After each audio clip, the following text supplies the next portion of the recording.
अस्सलाम वालेकुम। आज हम कम्प्लेक्स इंटीग्रेशन करेंगे। तो सबसे पहले कुछ डेफिनेशंस कर लेते हैं, उसके बाद हम स्टार्ट करते हैं कम्प्लेक्स इंटीग्रेशंस। ठीक है। तो सबसे पहले हम देखते हैं कि हमारे पास अगर हम बोलें कि लोकस ऑफ अ पॉइंट, ठीक, हमारे पास किसी पॉइंट के लोकस से क्या मुराद है। बेसिकली लोकस जो होता है, इट इज़ द पाथ होता है, it is the path traced by the point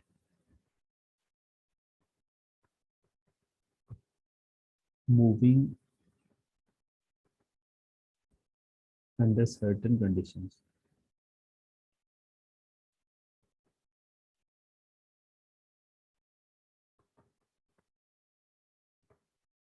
तो अगर कोई पॉइंट को हम सर्टेन कंडीशंस के अंदर जो उसको हम मूव करवाएं, तो जो वो पाथ का ट्रेस होगा उसको हम क्या बोलते हैं कि वो हमारे पास क्या होता है, बेसिकली लोकस होता है।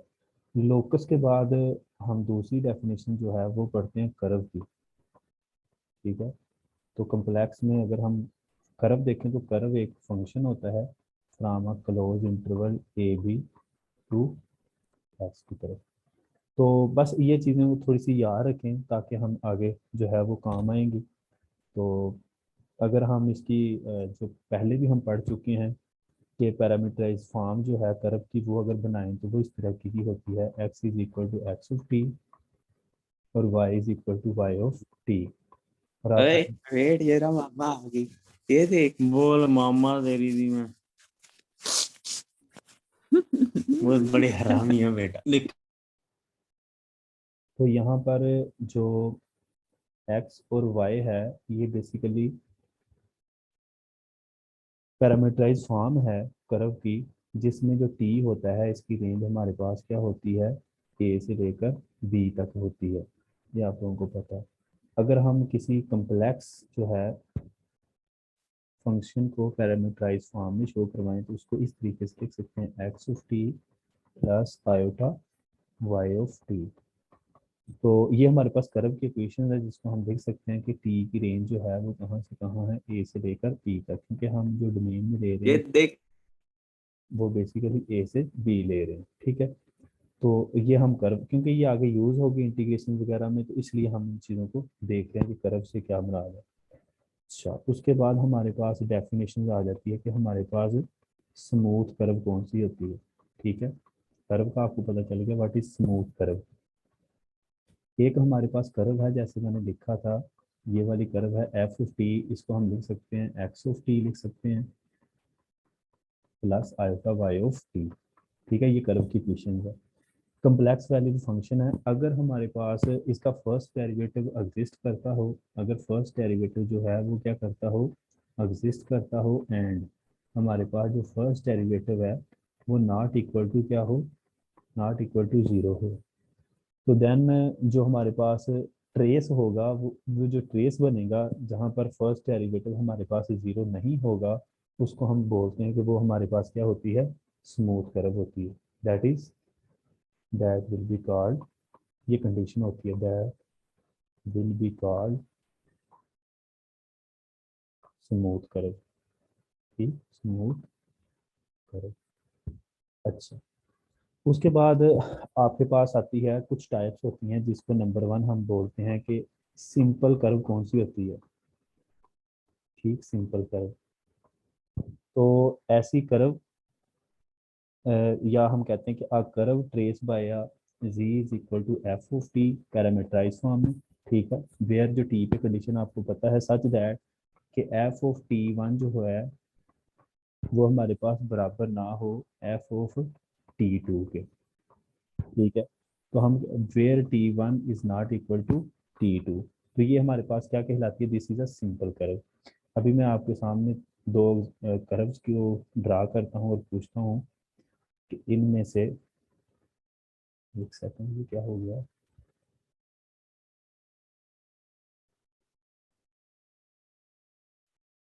अच्छा, अभी आपसे मैं पूछता हूँ कि इनमें से कौन सी सिंपल है और कौन सी सिंपल नहीं है।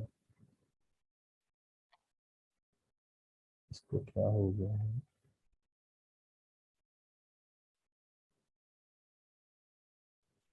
एक सेकंड।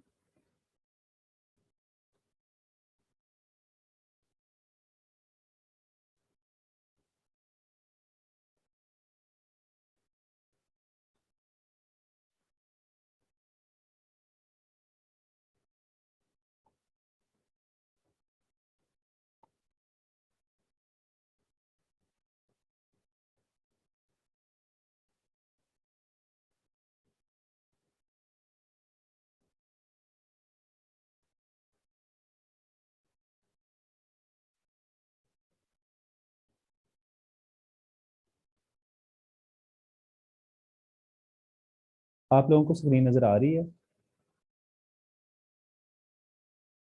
ये बात भी आ तो रही है लेकिन कुछ लिखा हुआ।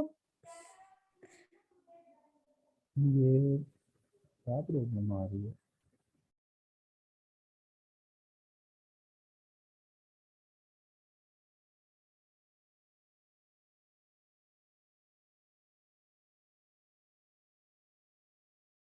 अच्छा, एक सेकंड, सिर्फ एक सेकंड।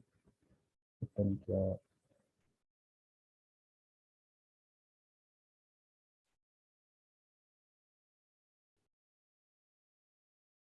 अब नजर आया कुछ आप लोगों को?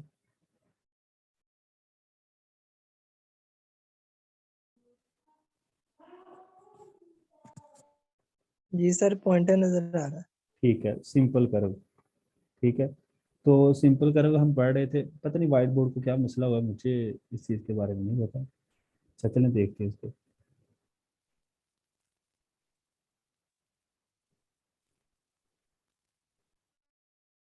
अच्छा, सिंपल कर्व क्या होती है, कि मैंने बताया कि सिंपल कर्व में ये कंडीशन होती है हमारे पास कि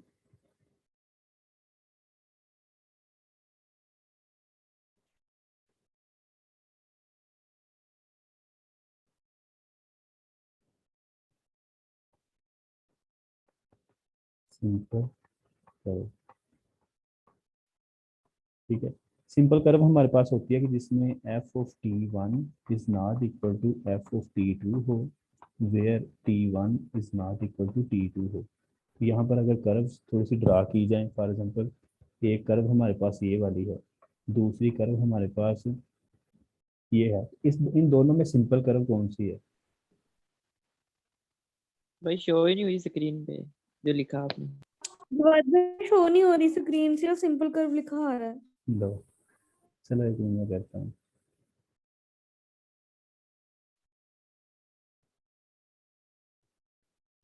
अब आइए। जी आप ठीक। नहीं, ठीक है, ये पहली कर्व है, अब आ गई। ये पहली है, ये दूसरी कर्व मैंने ड्रा की है, तो इन दोनों में से सिंपल कर्व कौन सी है?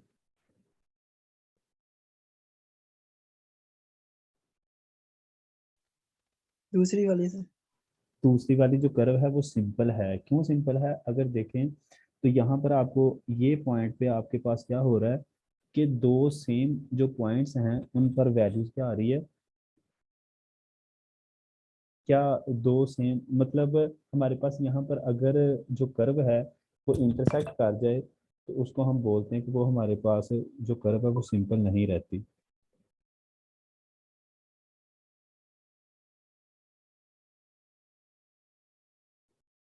ठीक है, अच्छा, उसके बाद हमारे पास है कि हमारे पास क्लोज कर्व कौन सी होती है, कि अगर हमारे पास एक फंक्शन है एफ ऑफ टी, इसको हम एज अ जी बोल रहे हैं, ठीक है, तो हम उसको लिख सकते हैं X of T plus iota Y of T. तो हम कह रहे होते हैं कि हमारे पास कंडीशन होती है टी पे ये वाली, क्लोज कर्व हमारे पास क्या होती है कि हमारे पास अगर एफ ऑफ ए जो होता है वो बराबर आ जाए एफ ऑफ बी, ठीक है, या हम कह लें कि G of A is equal to आ जाए G of B. Mean initial और फाइनल जो है वो आपस में क्या हो जाए, मिल जाए तो उसको हम क्या कहते हैं कि वो हमारे पास क्या होती है, क्लोज कर्व होती है। ठीक, तो हमारे पास अगर ओपन कर्व वो वाली कर्व होती है जो क्लोज ना हो।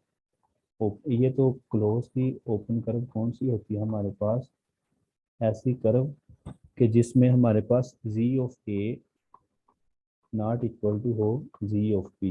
ये काफ़ी काम आएंगे आगे डेफिनेशन, इनको थोड़ा सा देख लें। अच्छा, उसके बाद हमारे पास आती है सिंपल कर्व क्या होती है। ठीक है, तो सिंपल कर्व के बारे में हमने पहले भी देखा है, a curve is said to be simple if it does not cross itself. तो सर्कल जो होता है वो सिंपल कर्व होती है। ठीक है, तो इसके बाद दूसरे नंबर पर हम एक बोलते हैं कि कर्व हमारे पास होती है दैट इज जॉर्डन कर्व। ठीक है, तो किसी को इसके बारे में पता है कि जॉर्डन कर्व कौन सी होती है। अ कर्व दैट इज हमारे पास क्या हो, सिंपल हो, और प्लस हमारे पास क्या हो, क्लोज्ड हो। तो इस कर्व को हम क्या बोलते हैं कि ये हमारे पास क्या होती है, जॉर्डन कर्व होती है। ठीक है, अच्छा, फॉर एग्जांपल जैसे अगर समझने के लिए अगर देखा जाए तो ये वाली जो सर्कल होता है, ये वाला, ये आपको नज़र आ रही है कि ये कौन सी कर्व है, जॉर्डन कर्व है। ठीक है, अगर देखा जाए तो ये वाली जो कर्व है, क्या ये जॉर्डन कर्व है।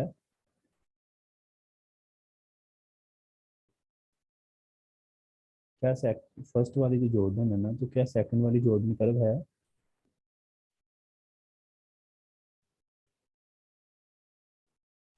तो सिंपल ही नहीं है तो जॉर्डन कैसे है? सेकंड वाली हमारे पास सिंपल कर्व नहीं है, दैट इज वाई कि ये हमारे पास फिर ओके। उसके बाद हम चले जाते हैं लाइन इंटीग्रल पे चले जाते हैं। ठीक है, वैसे तो आप लोगों को जो है वो लाइन इंटीग्रल के बारे में पता होगा, कुछ हम प्रॉपर्टीज को डिस्कस कर लेते हैं कॉम्प्लेक्स इंटीग्रेशन के। हमारे पास अगर कोई फंक्शन है एफ ऑफ वी, उसकी हम इंटीग्रेशन कर रहे हैं with respect to D V, और हम इस कर्व पे कर रहे हैं सी पे। ठीक है, तो हमारे पास आप लोगों ने ये भी पढ़ा होगा, अगर ये हमारे पास ए है, ये हमारे पास बी है, तो कुछ अगर आपने रियल एनालिसिस में पढ़ा होगा कि हमारे पास ये जो चीज़ होती है, ये हमारे पास होती है F of B minus F of A. ठीक है, इस तरीके का। ठीक है, इसको फंडामेंटल लॉ ऑफ जो है वो कैलकुलस भी कहते हैं। सही है, तो यहाँ पर ये जो चीज़ें हैं ये बेसिकली हमें इन चीज़ों की जो है वो दे रही है इंफॉर्मेशन। इस तरह से हम अभी जो स्टडी करने जा रहे हैं वो कुछ लाइन इंटीग्रल की स्टडी करते हैं कि हम लाइन पे किस तरह से इंटीग्रेशन करते हैं, उसके बाद कर्व पे जाएंगे। ठीक है, तो ये डिफरेंट चीज़ों को डिस्कस करते हैं। ठीक है, जिस तरह से अगर हम एक एग्जांपल के तौर पर एक क्वेश्चन करने की कोशिश करें यहाँ पे, क्योंकि वो क्वेश्चन से आपको काफ़ी वाज़ह हो जाएगा। क्वेश्चन अगर हमारे पास एक हो integration from 0 to 1 plus iota G square और साथ हो डी जी।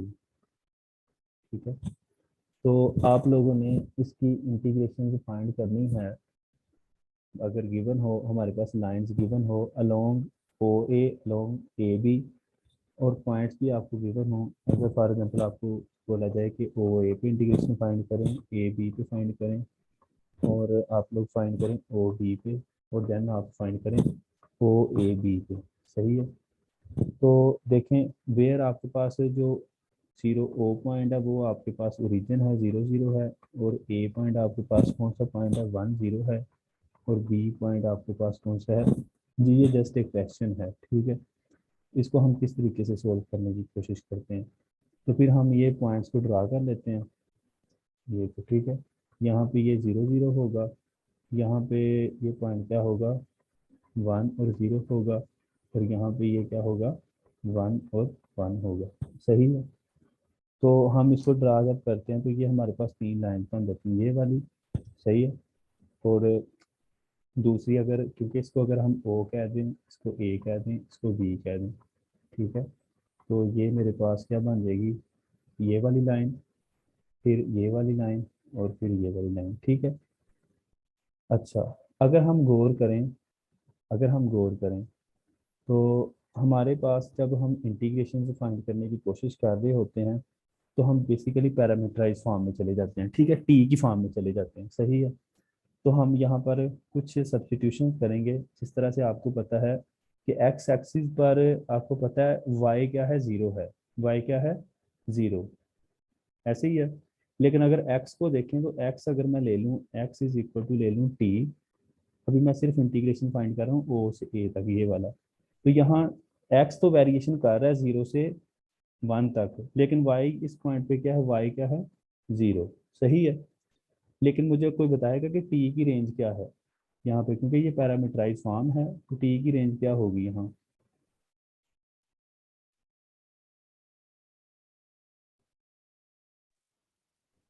सर जी 0। क्या होगी, 0 से 1? Yes sir. 0 से 1, क्योंकि ये देखिए ना, अगर आप एक्स एक्सिस देखें तो 0 वेरिएशन कर रहा है 0 से 1, लेकिन वाई क्या है, 0। अगर उसी वहां पर अगर आप जी लेते हैं तो जी किसके बराबर होता है, एक्स प्लस आयोटा वाई। सो आपका जी इज इक्वल टू क्या बन जाएगा, एक्स तो आपका टी है और वाई 0 है, तो ये जी इज इक्वल टू टी आ गया। जब आप डी जी लेंगे तो टी का टी के लिहाज से डेरिवेटिव लेंगे तो ये क्या बन जाएगा, डी टी। ये आप किस अलोंग ओ ए फाइंड कर रहे हैं।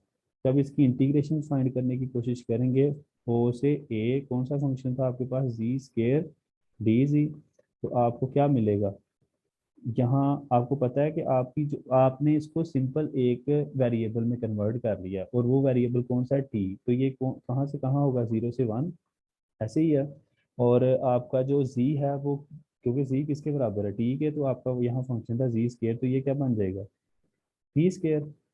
और जो डी जी है वो किसके बराबर आ गया, डी टी के। तो आपको पता है टी स्केयर की जो होती है इंटीग्रेशन, वो क्या आ जाएगी, क्यूब क्यूब ओवर टी, 0 से 1। तो ये इंटीग्रेशन का आंसर क्या आ जाएगा, 1/3, सही है। ये है ओ ए। कोई मुझे ये बात बताएगा कि जब हम फाइंड करेंगे along A B, along A B, तो मुझे बताएं एक्स क्या होगा, अगर किसी को समझ लगी है तो वाई क्या होगा अलोंग ए बी, क्योंकि ए है 1 0 और बी आपका क्या है 1 1, तो यहाँ पर क्या होगा, एक्स होगा 1 से 1। एक्स 1 से 1 मतलब एक्स क्या होगा, ओनली 1, क्योंकि कांस्टेंट है ना, समझ आई बात की। और y क्या होगा आपका, बेसिकली t होगा। और t की वेरिएशन कहाँ से कहाँ है, ये देखें, 0 से 1। 1, ठीक है। तो अब आप देखें, ये आपके पास उसी तरीके से बन गया, तो आप इसको क्या करेंगे, आप इसको करेंगे z is equal to X plus iota Y, तो ये 1 प्लस आयोटा क्या बन जाएगा, t, सही है। जब इसकी इंटीग्रेशन देंगे डी जी, तो ये क्या आ जाएगी, ये आ जाएगी आयोटा डी टी, सही है। तो जब आप इसकी इंटीग्रेशन फाइंड करने की कोशिश करेंगे, ठीक है, किस तरीके से, कि अगर आप इसको 0 से 1 लें, सही है, और 1 प्लस क्या लें, आयोटा टी लें, और इसका क्या लें, स्केयर, और साथ क्या आ जाएगा, आयोटा डी टी, ठीक है। तो जब आप इसको हल करने की कोशिश करेंगे तो ये टी में आ जाएगा, आयोटा को आप बाहर ले लेंगे तो आपको ये क्या मिल जाएगा, एक आंसर मिल जाएगा। तो ये आप बेसिकली किसी लाइन पे क्या फाइंड करें, इंटीग्रेशन, सही है। अब कोई मुझे बताए, ये तो आपको कंसेप्ट का पता चल गया, अब कोई बताए, अभी हमारे पास था एक ओ से बी, अगर हम क्या फाइंड करें, ओ से बी, ओ से बी, बी। ओ 0 0 है, ये जहन में रखना है, और बी आपके पास क्या है, 1 1। तो मुझे बताएं कि ये तो आपके पास एक लाइन ही बन जाएगी कोई, जिसका एंगल 45 होगा, ठीक है। तो यहाँ पर क्या हम कह सकते हैं कि कोई चीज़ फिक्स है, एक्स या वाई यस। के बारे में कुछ कह सकते हैं हम, जैसे हम पहले कह रहे थे। Yes sir.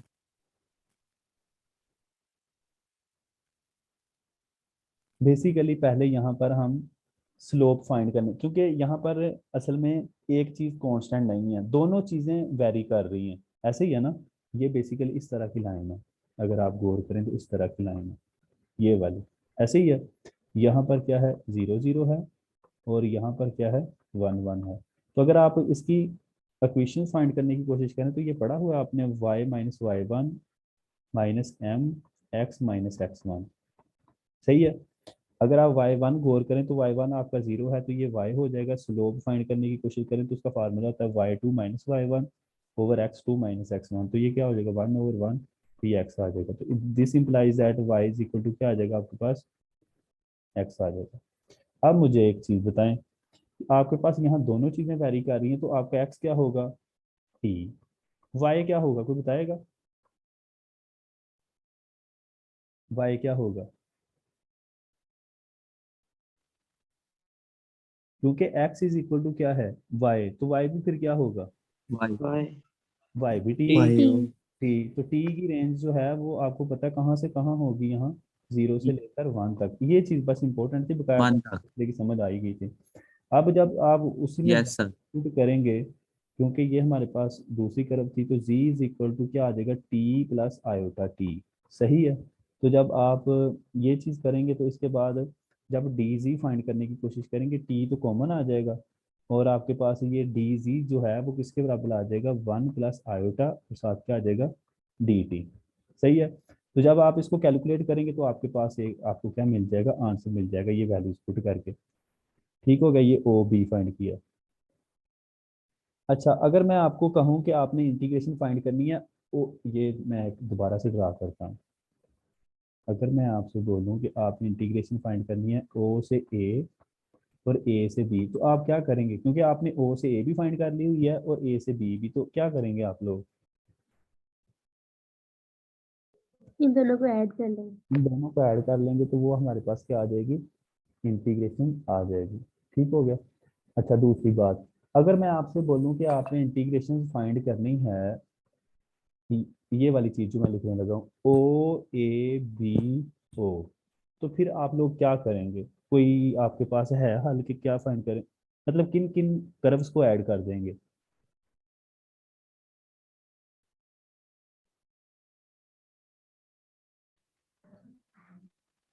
ओ से ए से बी और बी से ओ। आप लोगों ने अभी अभी इससे पहले हमने ये वाला फाइंड किया है दोनों को ऐड करके, ये वाला सही है। अच्छा उसमें हम क्योंकि ओ बी भी हम फाइंड कर चुके हैं तो हम बेसिकली क्या करेंगे, हम ओ ए बी प्लस क्या करेंगे बी ओ, तो लेकिन हमने थोड़ी देर पहले ही हमने ओ बी फाइंड किया था, क्या ओ बी और बी ओ बराबर होगा, कोई फर्क पड़ेगा। नेगेटिव जी होगा एक यस दूसरे। बिल्कुल, ये दोबारा थोड़ा इंटीग्रेशन समझा।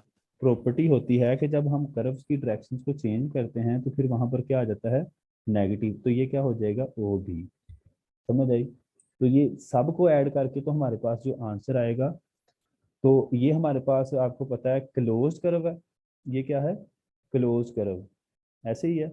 और आपको पता है क्लोज कर्व अगर हो और उसके अंदर जो फंक्शंस है वो होलोमॉर्फिक हो, कोई सिंगुलैरिटी ना हो, तो उसकी इंटीग्रेशन क्या आएगी, ये तो एक रिजल्ट भी है। तो इसकी ओवरऑल आप इंटीग्रेशन भी बता सकते हैं कि क्या आएगी, इसकी यहाँ से यहाँ तक क्या इंटीग्रेशन आएगी, जीरो। Zero exactly. उसकी इंटीग्रेशन हमारे पास क्या आएगी, जीरो आएगी, ठीक है। तो मैं बता रहा था कि हमने पहले इंटीग्रेशन फाइंड की बेसिकली ओ से ए फिर ए से बी दोनों को ऐड किया, फिर हमें ज़रूरत थी बेसिकली बी ओ की, लेकिन हमने तो फाइंड कौन सी की हुई है ओ बी, तो फिर हम उसकी डायरेक्शन को जब चेंज करेंगे तो वहां पर नेगेटिव का साइन आ जाएगा, ठीक है। सर जी ये O A B plus B O की समझ नहीं आई मुझे। ये लास्ट वाले की जो हमने यस ये सर। ये वाली फाइंड की थी ना, ये लास्ट वाली, और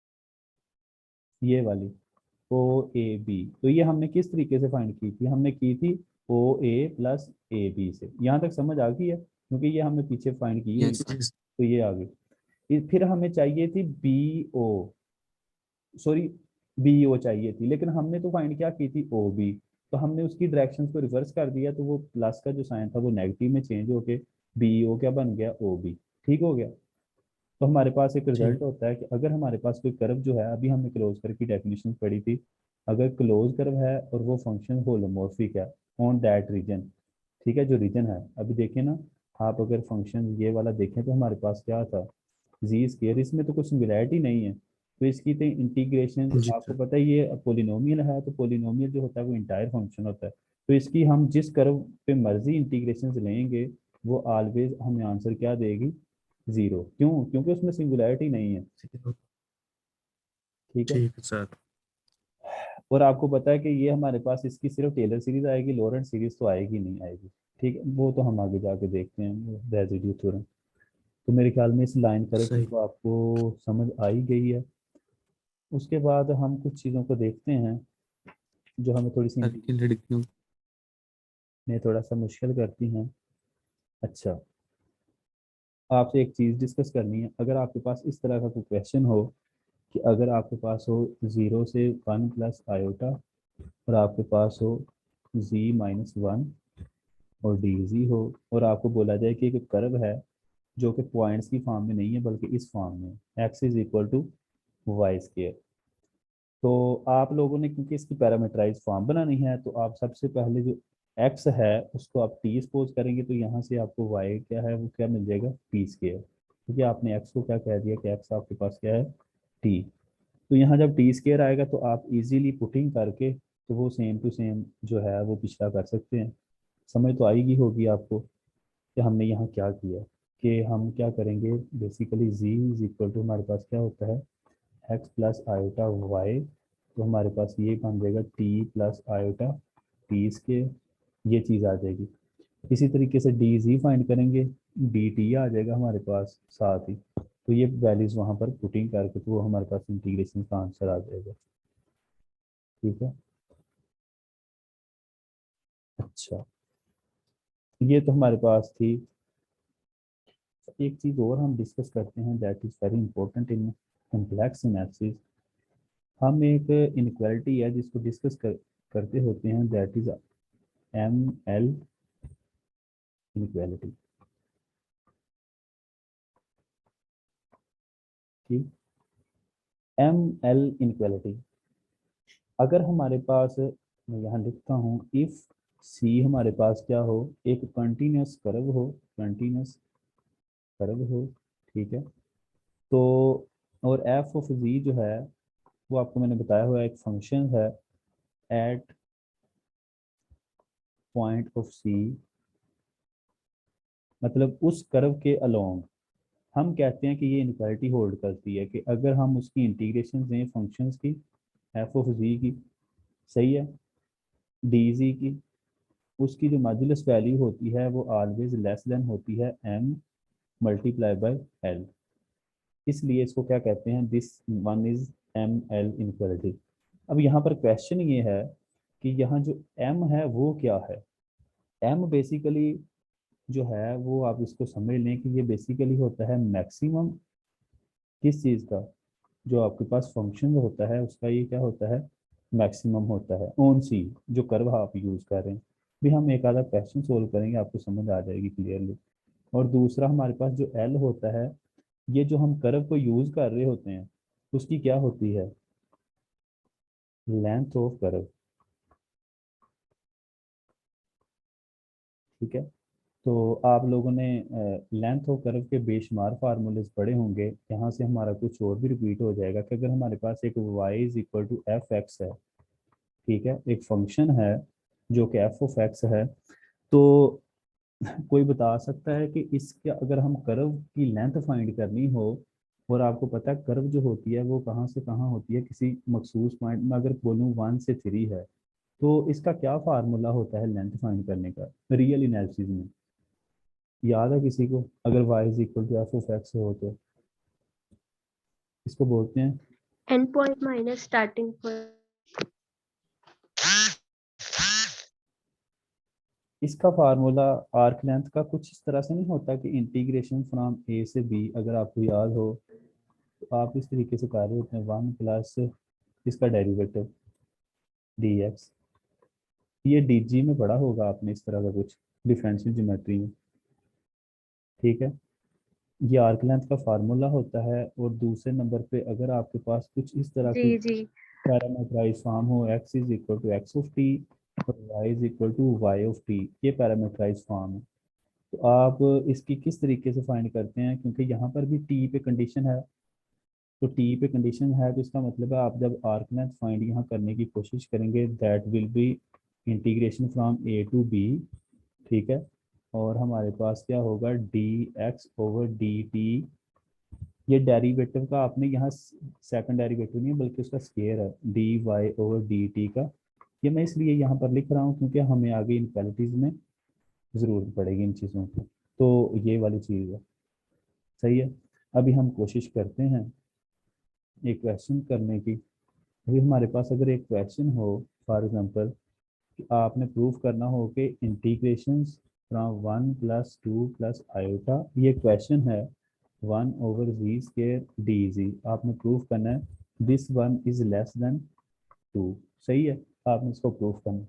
तो अभी हम इसको करने की कोशिश करते हैं। तो हमने सबसे पहले तो आपको पता है कि इसको इसकी आर्क लेंथ फाइंड करनी है, क्या फाइंड करनी है, आर्क लेंथ। तो आर्क लेंथ फाइंड करने के लिए पहले तो हम इसको पैरामीटराइज फॉर्म में कन्वर्ट करेंगे। तो थोड़ी देर पहले आपसे मैं डिस्कस कर रहा था कि हम किस तरह से करेंगे, क्योंकि देखें ना, ये पहला जो पॉइंट आपको नज़र आ रहा है, ये आपके पास क्या है, ये 1 है, सॉरी ये जो पॉइंट है ये आयोटा है, ये वाला आयोटा। तो ये पॉइंट क्या बनेगा, ये बेसिकली बनेगा 0 1, और दूसरा ऊपर है 2 प्लस आयोटा, तो वो क्या बनेगा 2,1, सही है।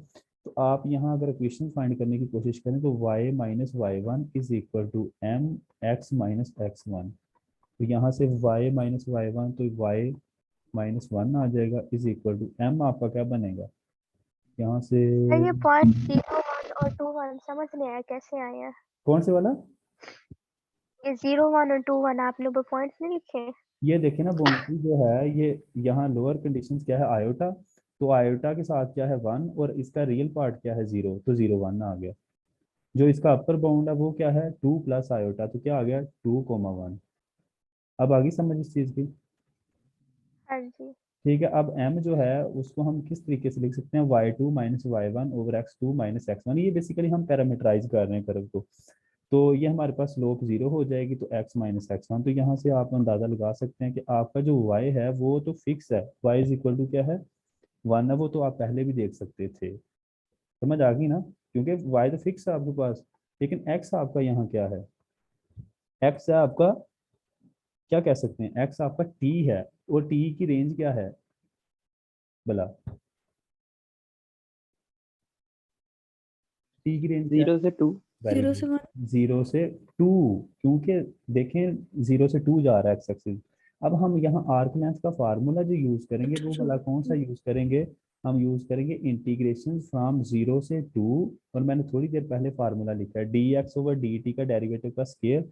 अगर D x over D T देखें तो डी एक्स का अगर डेरिवेटिव देखें तो ये टी है, तो टी का डेरिवेटिव 1 होगा, तो 1 का क्या आ जाएगा स्केयर, सिंपल। और डी वाई, वाई क्या है आपके पास 1, तो 1 का डेरिवेटिव 0, तो इसका स्केयर। मुझे इसकी वैसे इंटीग्रेशन बता दें क्या आएगी इंटीग्रेशन भला, इसकी इंटीग्रेशन क्या आएगी,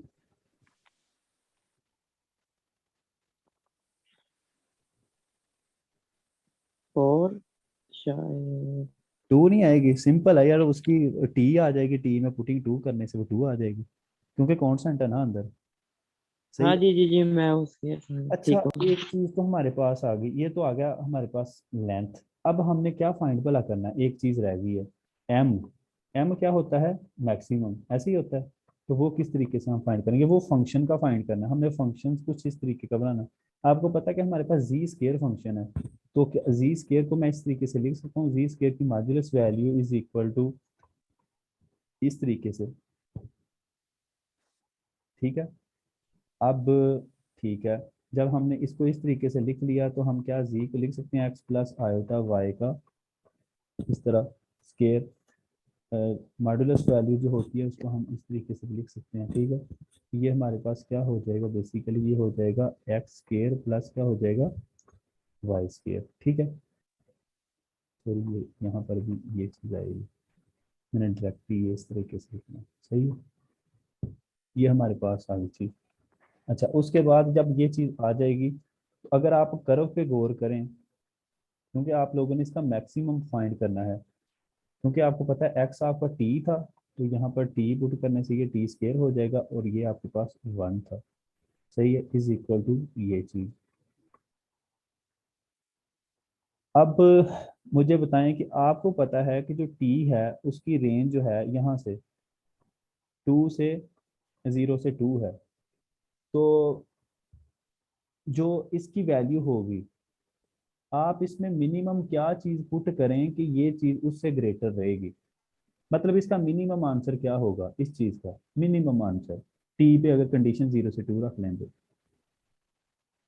हाँ जी, 1 ही है। 1 एग्जैक्टली। वन ही है। आप कह सकते हैं कि जी की जो ये वाली स्केयर की मॉड्यूलस वैल्यू है वो ऑलवेज इक्वल टू 1 रहेगी। ये बेशक आप, क्योंकि आप इसको कह लें कि यहाँ पर ये बॉन्डेड है, अगर ये है तो क्या आप इसको कह सकते हैं कि 1 ओवर ये जो चीज़ है ये लेस देन होगी किससे भला, 1 से,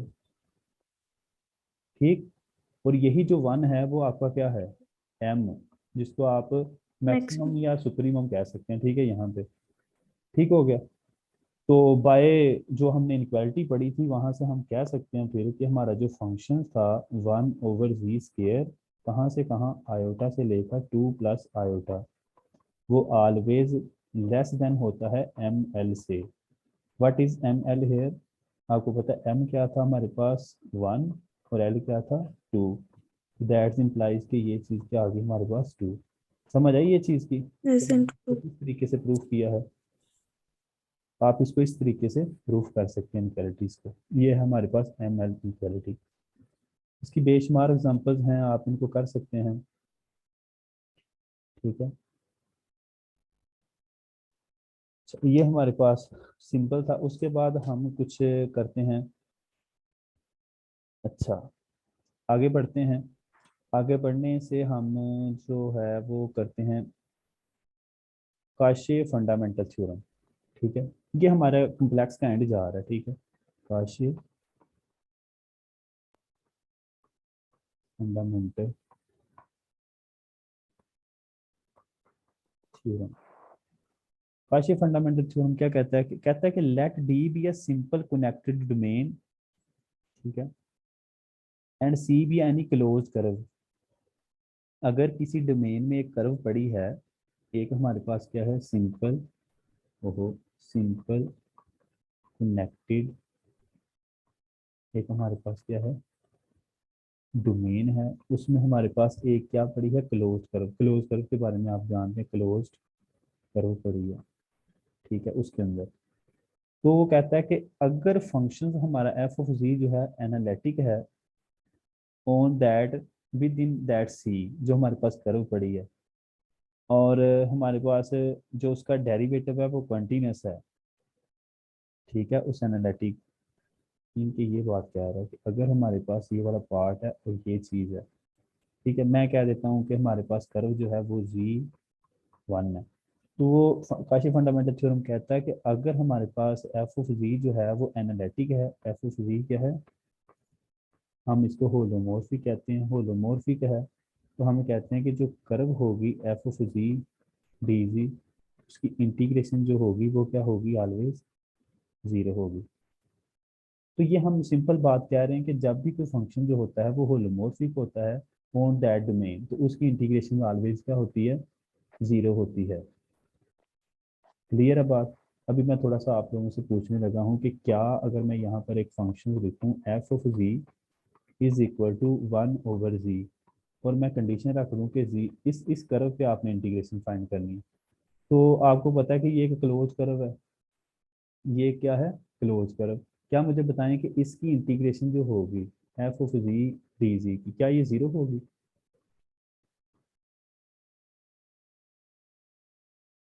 पहले मुझे बताएं कि क्या नहीं ये जी, जो फंक्शन नहीं होगा। होलोमॉर्फिक है, तो आप कह सकते हैं कि ये फंक्शन जो है इसमें आइसोलेटेड सिंगुलैरिटी है। और आइसोलेटेड सिंगुलैरिटी कौन सी है, कल हमने डिस्कस किया था, इसमें पोल है 1 ऑर्डर का, जी इज इक्वल टू 0 पे। तो यहाँ पर तो ये जो फंक्शन है होलोमोर्फिक ही नहीं है। जब हम होलोमोर्फिक नहीं है, अच्छा, तो फिर आप क्या कह सकते हैं इसके बारे में कि यहाँ इंटीग्रेशन इसकी नॉट इक्वल टू जीरो। अच्छा, मेरा अभी क्वेश्चन थोड़ा सा चेंज हो जाता है थोड़ा सा समझने के लिए।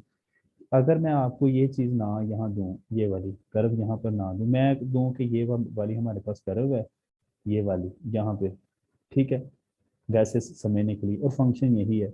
अब मुझे बताएं कि इसकी इंटीग्रेशन अब क्या होगी।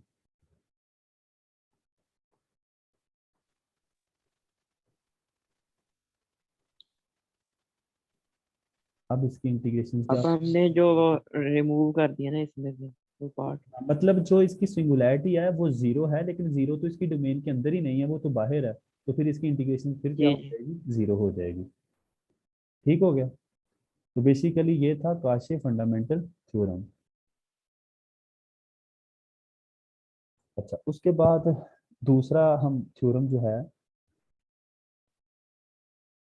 वो हम पढ़ते हैं, काशे फंडामेंटल थ्योरम या गोरसेट थ्योरम। तो यही स्टेटमेंट्स हैं तकरीबन दोनों की।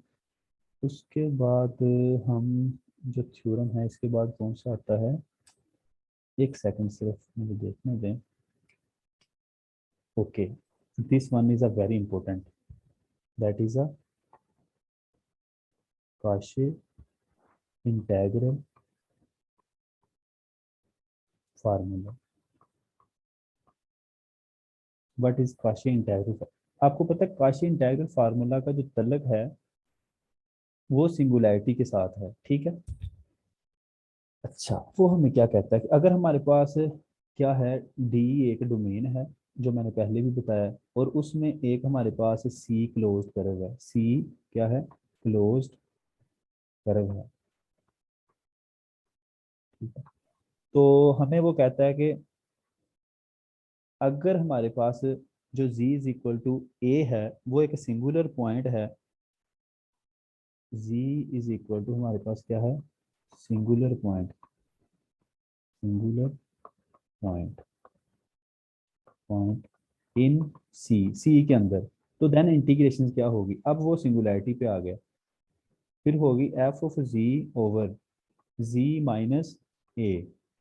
तो इसकी इंटीग्रेशन वो कहता है वो होती है 2 पाई आयोटा, ठीक है, एफ ऑफ ए, उस फंक्शन में वो वाला पॉइंट पुट करने से। ठीक है, इसको थोड़ा सा समझने की ट्राई करते हैं कि अगर फॉर एग्जांपल हमारे पास एक फंक्शन हो एफ, वही हम फंक्शन लेने की ट्राई करते हैं, F of G equal to हो 1/z।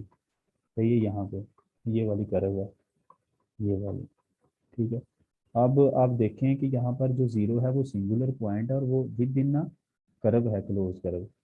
तो आप यहाँ पर अगर देखें तो यहाँ पर अगर इंटीग्रेशन लेने की ट्राई करेंगे, integration F of G D G की, तो वो क्या आ जाएगी, क्या ख्याल है आपका।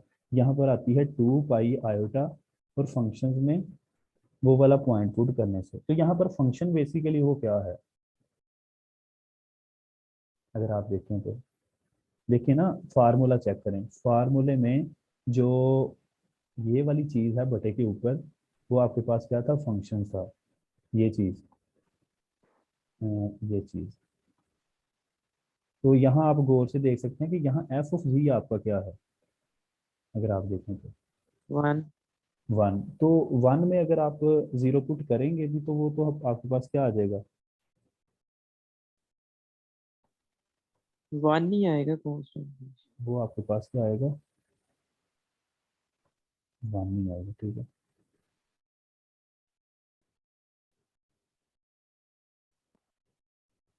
ये किधर गया, एक सेकंड, इसकी इंटीग्रेशन क्या आ जाएगी फिर,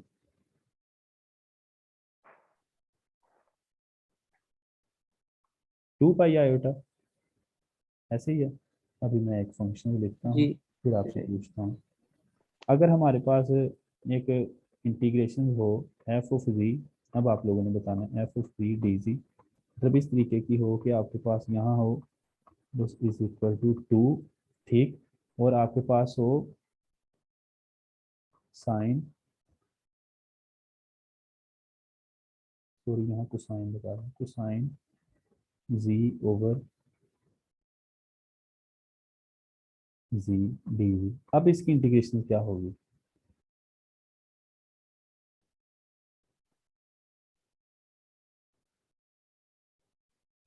हाँ जी, इसकी इंटीग्रेशन के बारे में क्या ख्याल है?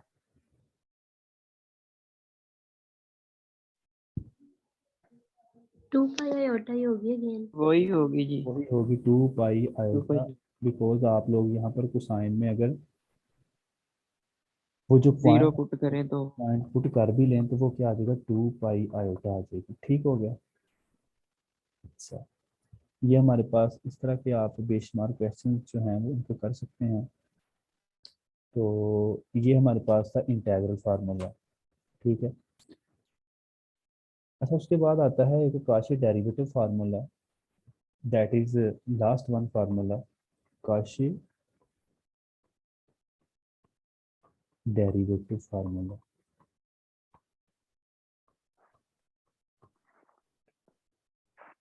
काशी डेरिवेटिव फार्मूला बेसिकली उसी की एक्सटेंशन है। वो हमें कह रहा था ये चीज़, और एफ ऑफ जी वहाँ पर था नीचे जी माइनस ए, तो यहाँ पर इसकी पावर क्या आ गई है, एन प्लस वन। ठीक है, और साथ D G is equal to, ये किसके बराबर होता है, वो कहता है ये होता है 2 पाई आयोटा। ठीक है, और अगर यहाँ n प्लस वन है तो इसका nth टाइम डेरिवेटिव आएगा, और वो सिंगुलर पॉइंट इसमें क्या करना है, पुट करना है, ओवर क्या आ जाएगा, n का फैक्टोरियल आ जाएगा। तो इसको बोलते हैं काशी डेरिवेटिव फार्मूला, या इसमें इंटीग्रल फार्मूला ही कहते हैं फॉर डेरिवेटिव। सो ये सबसे लास्ट वन एक फार्मूला है जिसको हम क्या करते हैं, उसी से ही हम जो है वो फाइंड करते हैं, क्योंकि वो पावर वन के लिए था तो ये नेक्स्ट वन के लिए है। ठीक है, तो आप यहाँ से अगर देखें, हम करने की कोशिश करते हैं कुछ क्वेश्चन इसकी मदद से। ये जो है इनको अप्लाई करना बहुत आसान काम है अगर आपको कि कंसेप्ट की समझ आ जाए। ठीक है। अच्छा, किस तरीके से कि फॉर एग्जांपल आपके पास अगर एक फंक्शन हो F of G is equal to आपके पास हो 1 over G square plus 1 D G. आपको पता है कि यहाँ पर सिंगुलर पॉइंट कितने हैं, 2 हैं, plus minus plus iota. Minus. ठीक है, तो अगर प्लस माइनस आयोटा है तो यहाँ पर एक कर्व गिवन है आपको z plus iota is equal to, इस कर्व से भला क्या मुराद है, इस कर्व से मुराद है कि इसका रेडियस 1 है लेकिन सेंटर क्या है, anyone? Minus iota. Minus one. Yes, minus sir ji -2। Minus one. ठीक है, तो -1 इसका क्या है इस वक्त इसका सेंटर है। तो ये आपके पास कर्व, आप बस कर्व अगर ढूंढ लें तो फिर आपके लिए आसानी होगी। अब मुझे बताएं कि जो सिंगुलर पॉइंट है इसका, वैसे अगर आप कंसेप्ट ठीक है आपको देखते ही पता चल जाएगा, वो है plus minus iota, plus minus iota. तो आपको पता है प्लस माइनस आयोटा तो किधर करना है? जी, ये माइनस आयोटा ही आएगा, क्या चीज माइनस आयोटा? माइनस वन नहीं आएगा। सेंटर। सेंटर, सर्कल का सेंटर। सर्कल का सेंटर की बात कर रहा हूँ, तो वो आएगा हमारे पास, अगर यहाँ पर गौर करें ये चीज आएगा ऐसे। अगर आप उसको उसमें पेयर्स में लेकर जाएं इसको, तो ये क्या आ जाएगा, 0। तो ये क्या आएगा, अच्छा 0, जीरो। क्या ये एक्स एक्सिस आएगा ये या सेंटर वाई? की बात हो रही है यहाँ पर।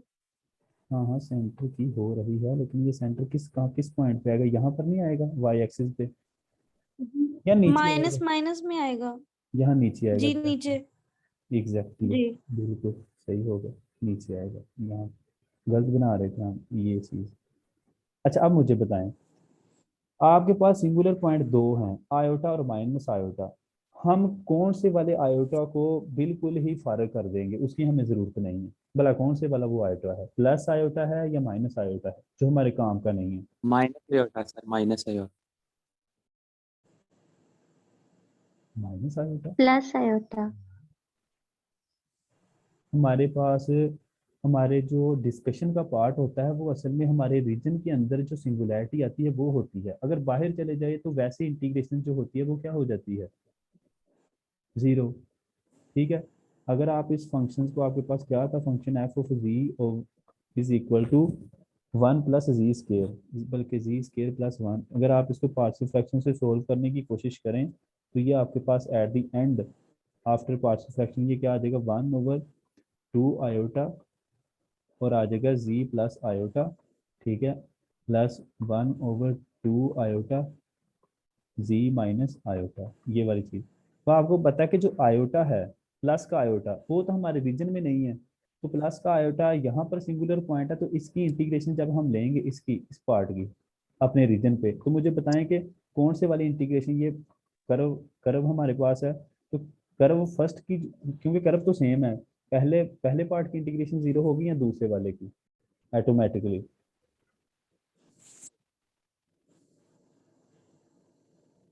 दूसरे वाले की, क्यों? क्योंकि वो तो दूसरों आयोटा हमारे रीजन से बाहर है, तो जब बाहर होता है नहीं, तो वो पॉजिटिव।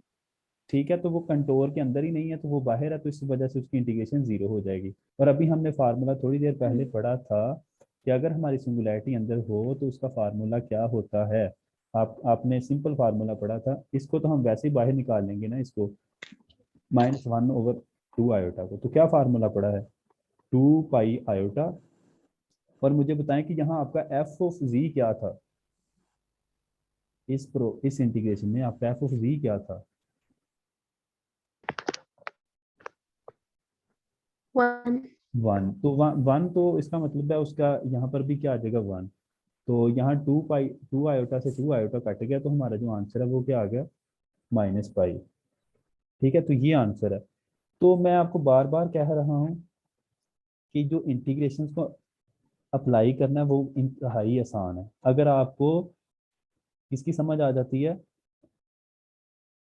आपको ये काशिफ फार्मूले की समझ आ जाती है, ठीक है। अच्छा, लास्ट वन हम एक इसके रिलेटेड एक चीज़ करते हैं, दैट इज़ हमारे, क्योंकि सिलेबस या हमारी डिस्कशन का पार्ट उसको बना लेते हैं, दैट इज़ काशिफ इनक्वालिटी। एक हमने पहले इनक्वालिटी किया, that is M L inequality. अब हम करने जा रहे हैं दैट इज़ हमारे पास काशी इनक्वालिटी क्या होती है। कि अगर हमारे पास एक फंक्शन है वो एनालिटिक है, ठीक है, तो हम कहते हैं कि एनालिटिक है विद इन अ सी। अच्छा, मुझे एक बात आप लोगों से पूछनी है कि अगर कोई फंक्शन है उसका डेरिवेटिव एग्जिस्ट करता है, फर्स्ट डेरिवेटिव, तो क्या उसका nth डेरिवेटिव एग्जिस्ट करेगा? यस। फ्लैक्स में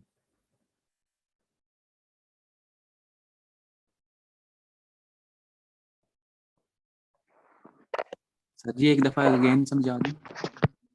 मेरा क्वेश्चन है कि अगर कोई फंक्शन जो है उसका डेरिवेटिव एग्जिस्ट करता है, ठीक है, तो क्या उसका nth डेरिवेटिव एग्जिस्ट करेगा?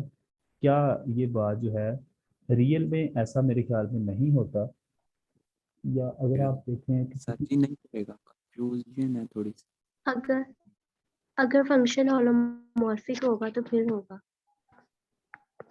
अच्छा, अगर फंक्शन होलोमॉर्फिक है तो इसका मतलब है उसका डेरिवेटिव एग्जिस्ट कर रहा है, मतलब एनालिटिक है तो उसका nth डेरिवेटिव भी एग्जिस्ट करेगा। तो काशी इनक्वालिटी हमें कहती है कि अगर कोई फंक्शन जो है वो एनालिटिक है अपनी इसमें कर्व के अंदर, ठीक है, कोई जो क्लोज कर्व के अंदर हम कह सकते हैं, तो इनक्वालिटी हमें ये कहती है कि जो उसका nth डेरिवेटिव होगा ना किसी पॉइंट पे, ए पॉइंट पे, ठीक है, तो वो कहता है कि वो जो nth डेरिवेटिव होगा किसी मखसूस वैल्यू ए पे वो ऑलवेज लेस देन होगा किससे, n फैक्टोरियल ओवर r की पावर n, और यहाँ पर ये मिसाल लिखने लगा हूँ m।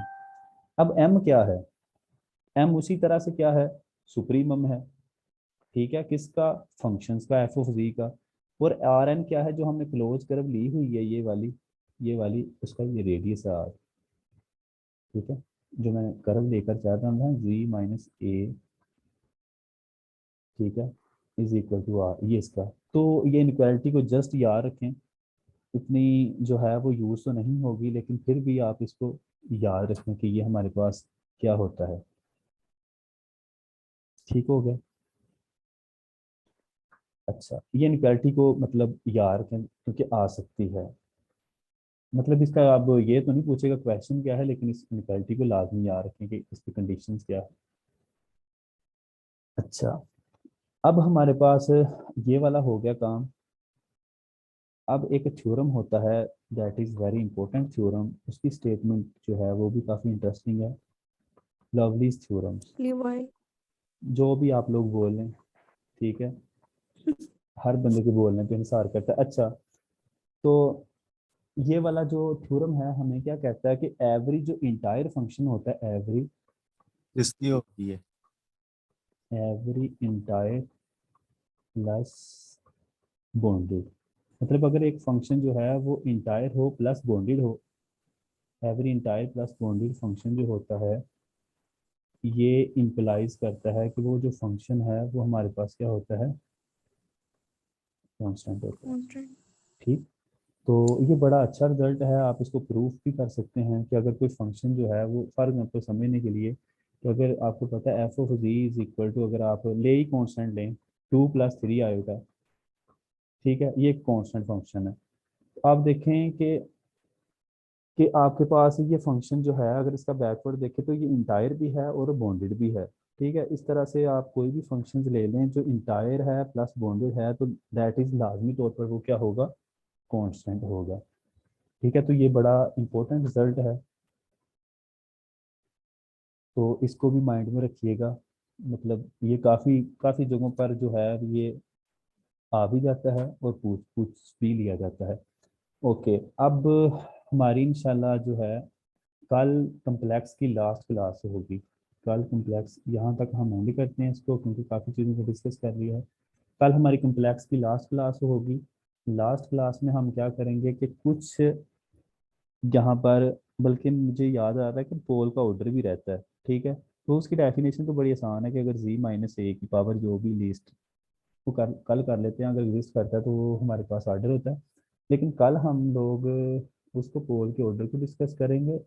और अगर आपको इसकी समझ आ गई है ना इंटीग्रेशन की, तो हम कल इंशाल्लाह रेजिड्यू थ्योरम 2-3 करेंगे, उसके रेजिड्यू की एप्लीकेशन करेंगे कि रेजिड्यू कहाँ पर यूज होता है। तो उसके बाद हम लास्ट पे कॉन्फॉर्मल मैपिंग के बारे में पढ़ते हैं कि वो मैप को जो है वो प्रिजर्व रखती, सॉरी, एंगल को प्रिजर्व रखने वाला जो मैप है उसको कॉन्फॉर्मल मैपिंग कहते हैं ब्लॉक्स एनालिसिस में। तो ये चीज़ें करके तो हम इंशाल्लाह अपने जिल की बुक के तमाम चैप्टर्स का कल एंड कर देंगे, क्योंकि उसका लास्ट चैप्टर भी कॉन्फॉर्मल मैपिंग है। अगर किसी का कोई क्वेश्चन है तो वो पूछ लो। ठीक है,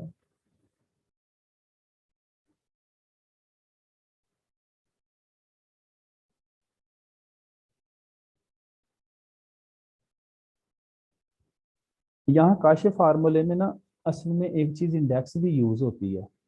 फॉर एग्जांपल अगर कोई कर्व इस तरीके की हो, इस तरीके की, या इसको आप क्लोज किस तरीके से कर लें, तो अगर आपका पॉइंट यहाँ पर पड़ा है तो मतलब बताने की बात यह है कि यहाँ पर इंडेक्स जो होता है वो 2 होता है, अगर बाहर हो तो इंडेक्स 0 होता है। लेकिन ये कम जो है यूज़ होता है, क्योंकि हम जितनी भी कर्व्स पढ़ रहे होते हैं उसमें सिर्फ कर्व सर्कल की फॉर्म में हमारे पास आते हैं, तो हम ज़्यादातर फिर, क्योंकि जब ये सर्कल आ जाता है तो पॉइंट आता है तो इसका इंडेक्स हमेशा 1 होता है, तो उसको हम लिखते नहीं है फार्मूले के साथ। ठीक है,